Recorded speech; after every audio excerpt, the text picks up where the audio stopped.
Bonjour, dans cette vidéo, je vais te présenter la position relative de deux courbes. Alors de quoi s'agit-il? Il s'agit en fait d'étudier la position d'une courbe, d'une fonction, par rapport à une autre. C'est-à-dire, est-ce qu'il y en a une qui est au-dessus de l'autre, et est-ce qu'éventuellement il y a des changements dans ces positions. Alors, pour pouvoir étudier ça, on va s'intéresser à un cas particulier sur cet exercice. Donc on a une fonction h du second degré, définie sur R. On note CH sa courbe représentative, donc vous savez qu'il s'agit d'une parabole. Et on va appeler grand T la tangente à cette courbe au point grand A d'abscisse moins 1. Et la question, c'est de déterminer la position relative de la courbe et de cette tangente. Donc en gros, on cherche à savoir si la courbe est au-dessus de la tangente ou en dessous, et éventuellement s'il y a des changements. Alors pour pouvoir faire ça, on travaille en 4 étapes. Première étape, on détermine le nombre dérivé en moins 1. Deuxième étape, on détermine l'équation de la tangente, t, pour l'instant on ne connaît pas. Et puis, troisième étape, on va déterminer le signe de h de x moins l'équation de la tangente. Pour éventuellement, donc si le signe est positif, on saura que la première fonction est au-dessus de la deuxième. Si le signe est négatif, la première fonction est en dessous de la deuxième. Et ensuite, on conclut. Alors, allons-y. Première étape. Donc, nous avons cette fonction h qu'il faut dériver. Alors, elle est définie sur R, puisque c'est une fonction du second degré. On peut calculer x pour toutes les valeurs de R. Et elle est aussi dérivable sur R, puisque x au carré est dérivable sur R, et x est dérivable sur R. La dérivée de x au carré, c'est 2x. La dérivée de x tout seul, c'est 1.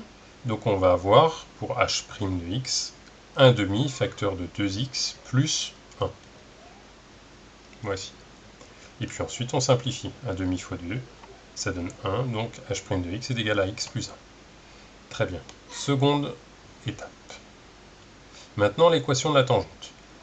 Donc on sait que, de manière générale, l'équation d'une tangente, si on a une fonction f, c'est y égale f' de a, facteur de x moins a plus f de a, où le petit a, c'est l'abscisse de la tangente, l'abscisse du point de la courbe pour lequel on cherche la tangente. Ici, je l'ai adapté en utilisant la fonction h. Donc on a y égale h' de a plus facteur de x moins a plus h de a. Alors, il faut évidemment déterminer quelle est la valeur de h' de a, quelle est la valeur du petit a, et quelle est la valeur de h de a. Donc le petit a, c'est le plus facile, il est donné dans l'énoncé de l'exercice, on se place au point d'abscisse moins 1. Ensuite, h' de a et h de a, h de a, on va calculer h de moins 1, donc on reprend l'équation de la fonction et on remplace x par moins 1. Et on va faire la même chose pour h'. On va prendre l'équation de h' et on va remplacer tous les x par moins 1. Alors, allons-y. Donc d'abord, h de moins 1. Eh bien, on obtient 1 demi facteur de moins 1 au carré plus moins 1. Et donc en simplifiant, on tombe sur moins 1 demi. Pour h', on remplace le x par moins 1. Donc on se retrouve avec moins 1 plus 1, donc 0. Donc ça veut dire que h' de a, donc h' de moins 1 vaut 0. X moins moins 1 plus h de 1 moins 1 demi. Voici. Et donc finalement, si on simplifie, 0 facteur de cette parenthèse, ça donne 0, plus moins 1 demi. Il reste uniquement moins 1 demi. Donc l'équation de cette tangente, c'est y égale moins 1 demi. Étape 3. On doit étudier maintenant le signe de h de x moins le y de la tangente. Je vais préciser pour que ce soit très clair. Si vous avez en fait deux fonctions à utiliser, ce sera h de x moins g de x si c'est la fonction g qui vous intéresse. Alors, allons-y, écrivons l'équation de h de x moins l'équation de y. Donc on a celle-ci, donc 1 demi de x carré plus x et moins 1 demi. Donc finalement, si on fait la différence, on se retrouve avec ceci, donc 1 demi de x carré plus x moins moins 1 demi. Donc on va simplifier en 1 demi de x au carré plus x plus 1 demi. Donc c'est une fonction du second degré.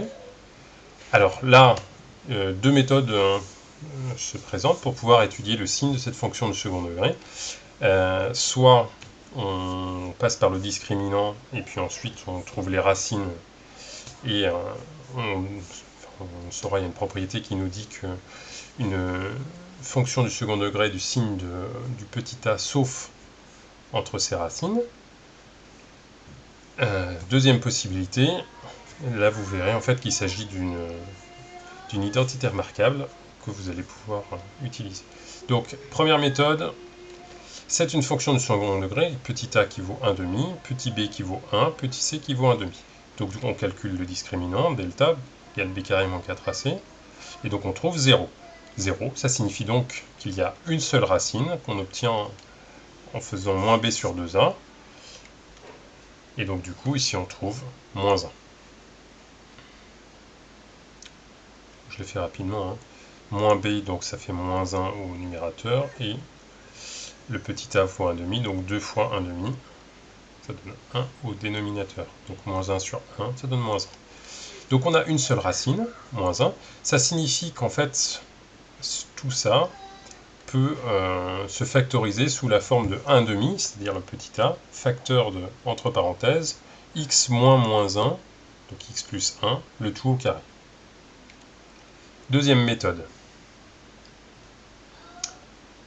Donc on repart de cette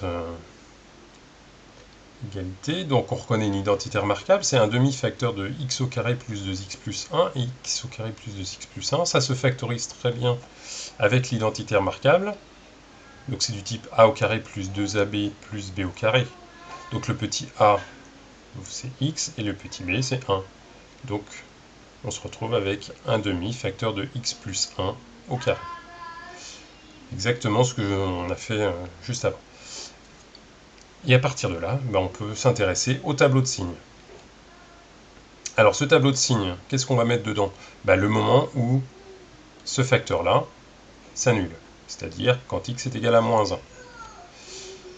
Et puis en colonne, on notera les différents facteurs, donc 1,5, et puis ce facteur-là, x plus 1 au carré, et enfin la différence h de x moins y. Donc d'abord les valeurs de x. Donc la fonction est définie sur R, donc on va aller de moins l'infini jusqu'à plus l'infini, et puis on va mettre le moins 1 au centre. Ensuite le 1,5, quelle que soit la valeur de x, 1,5 va rester positif, donc on va mettre des signes plus partout. Ce terme-là, x plus 1 au carré, alors il s'annule quand x est égal à moins 1, donc on va avoir un 0 ici.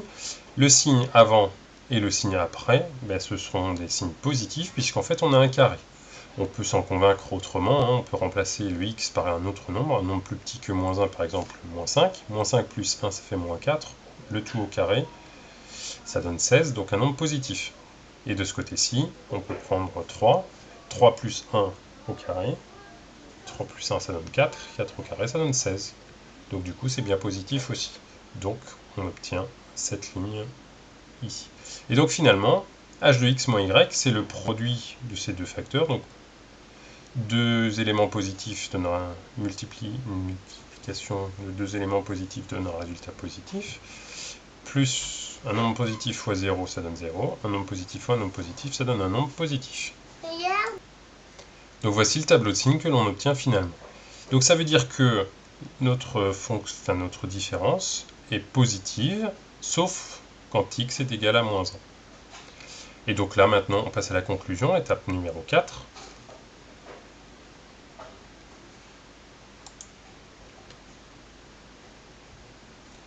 Alors en conclusion, qu'est-ce qu'on doit dire? En fait, la question, c'est de déterminer la position relative. Donc on doit dire quand est-ce que la fonction ou la courbe CH est au-dessus de la tangente T.